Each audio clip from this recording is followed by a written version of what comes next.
Nous sommes au milieu de ce pré de Charolaise à Champforgeuil où nous allons rencontrer Henri, l'éleveur de ces vaches, et le boucher Pascal. Donc vous êtes Pascal le boucher, bonjour. Bonjour. Henri l'éleveur. Oui. Bonjour Pascal, bonjour Félix. Pascal, comment vous choisissez vos vaches?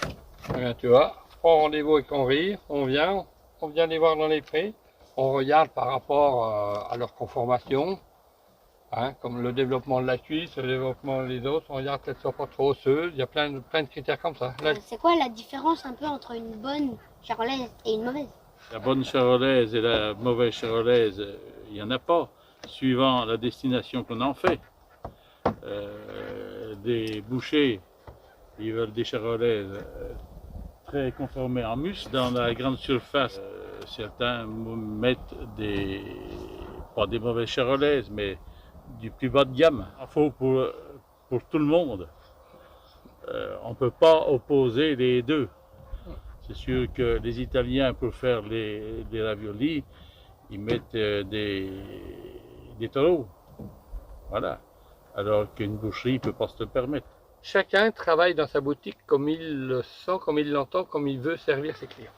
On a tous une certaine fibre, on a tous une certaine envie de travailler la viande plus ou moins à fond et tout. Moi je sais que je ne viendrai pas à l'idée d'acheter que des muscles, des choses comme ça. J'aime bien acheter la bête entière et c'est moi qui gère mon stock, c'est moi qui gère tout ça. Mais c'est beaucoup plus compliqué quand tu achètes une bête entière pour tout vendre. Il faut vendre le plat de côte, il faut tout vendre. Ça c'est sûr que c'est le métier le plus compliqué, mais c'est là qu'on s'épanouit dans notre métier, c'est là qu'on est heureux. Et c'est génisse, là c'est... Mais moi je le dis souvent aux clients, vous ne vous rendez pas compte, mais c'est élevé à 8 km de chez vous, et ce que je vous propose c'est la Rolls-Royce de la Charolaise.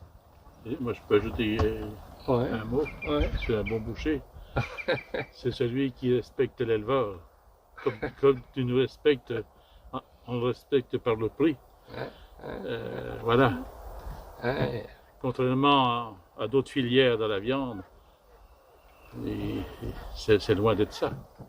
On est revenu à ce qui était l'essentiel, à ce qui se faisait il y a 35, 40, 50 ans. C'est-à-dire un rapport entre un éleveur, un boucher, on travaille de confiance. Le boucher il dit moi je veux tel type d'animal, telle viande. Et l'éleveur, lui, eh bien, par la sélection, il amène ce qu'il faut. Mais après, quand tu as demandé un effort comme ça à l'éleveur, il faut être honnête, il faut payer le juste prix. Et c'est ça qui me fait plaisir tous les jours.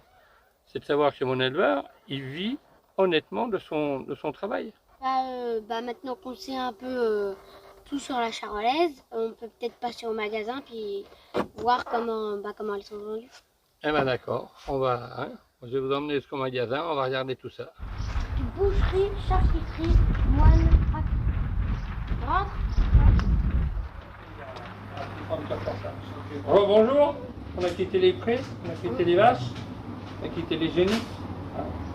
Et donc voilà, là vous voyez, là c'est notre boutique. Mais quelle est votre spécialité? Est-ce que vous vendez le plus?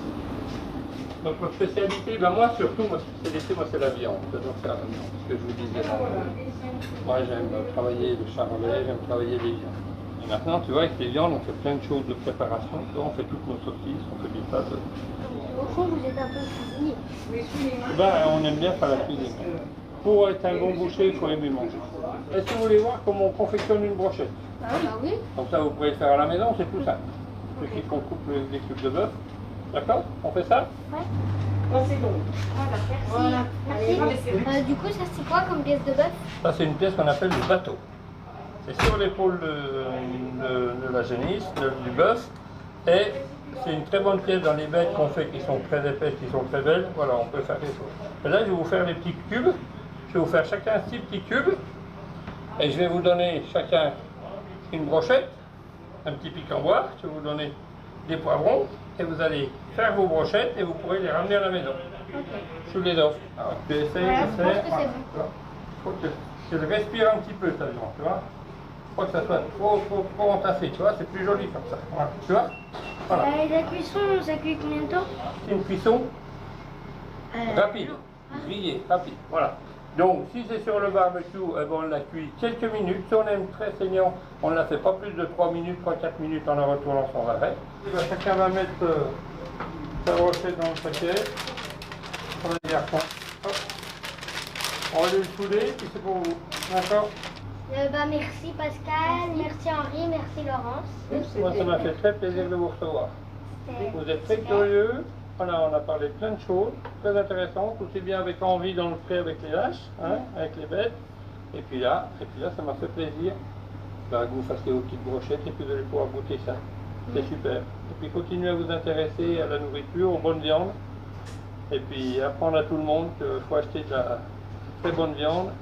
Comme ça, nos éleveurs, eh ben, ils seront heureux et ils pourront vivre honnêtement de leur travail. C'était Oscar et Félix, les jumeaux Graines de Christophe, et Pascal, le boucher amoureux de la Charolaise. Merci Pascal. Merci. Merci Henri, merci Laurence. Merci la Charolaise.